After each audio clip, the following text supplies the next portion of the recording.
Luna rongée par la culpabilité, Martin porté disparu, en danger de mort. Plus belle la vie 9 janvier 2026, épisode 494. Quels sont les moments forts de l'épisode de Plus belle la vie en avance, TF1, du 9 janvier 2026? En bref, PBLV épisode 494. Luna en panique au commissariat, Martin n'est pas rentré de la nuit, elle avoue l'avoir giflé après une violente dispute.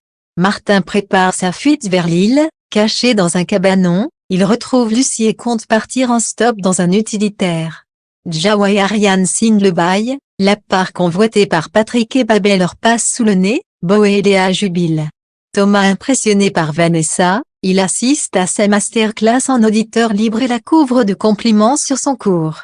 Martin témoin de 2 meurtres, caché dans un utilitaire, il voit un homme tué de sang-froid et les corps sont placés près de lui.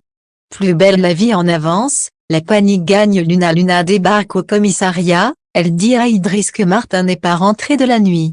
Luna avoue qu'elle a perdu le contrôle, elle a giflé Martin car il lui a dit des horreurs.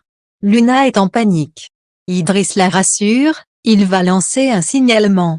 Martin donne rendez-vous à Lucie dans un cabanon.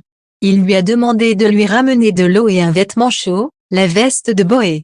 Lucie a ramené des gâteaux et des bananes. Lucie lui dit que Luna a prévenu la police. Martin compte partir d'Aix en stop pour aller à Lille. Martin compte passer dans des utilitaires d'ouvriers en se cachant à l'arrière. Ariane annonce à Zoé que Jawa a trouvé un super appart pour la famille. Zoé demande à sa mère si elle a envie de vivre tous ensemble. Zoé hésite mais elle finit par dire ok. Blanche donne à Thomas des bouquins de gestion d'entreprise. Il a envie de passer à la vitesse supérieure. Thomas a sa première masterclass à la fac en tant qu'auditeur libre sur la gestion et management. C'est Vanessa qui donne le cours. Le téléphone de Martin ne borne pas. Idriss dit à Luna qu'il doit être éteint. Plus belle la vie 9 janvier 2026, Patrick et Babet ont perdu la part. Stanislas part à 15h du commissariat, il se justifie auprès d'Ariane en lui disant qu'il a commencé à 7h. Ariane le trouve chelou. Thomas dit à Vanessa qu'il a trouvé son cours super, il a appris du concret et pas du blabla théorique. Thomas dit à Vanessa qu'elle a du cran. Vanessa n'en revient pas de tous ses compliments. Babet et Patrick annoncent à Léa et Jean-Paul qu'ils vont habiter à côté. Babet juge qu'ils étaient un peu les uns sur les autres et puis il dit à Léa qu'avec Jean-Paul ils pourront retrouver un peu d'intimité. Patrick pense que ça va être top cette nouvelle organisation, ce qui va les séparer c'est le palier. Et là, c'est le choc, ils croisent Jawa et Ariane qui viennent de signer le bail. Ariane remercie Patrick de s'être porté caution.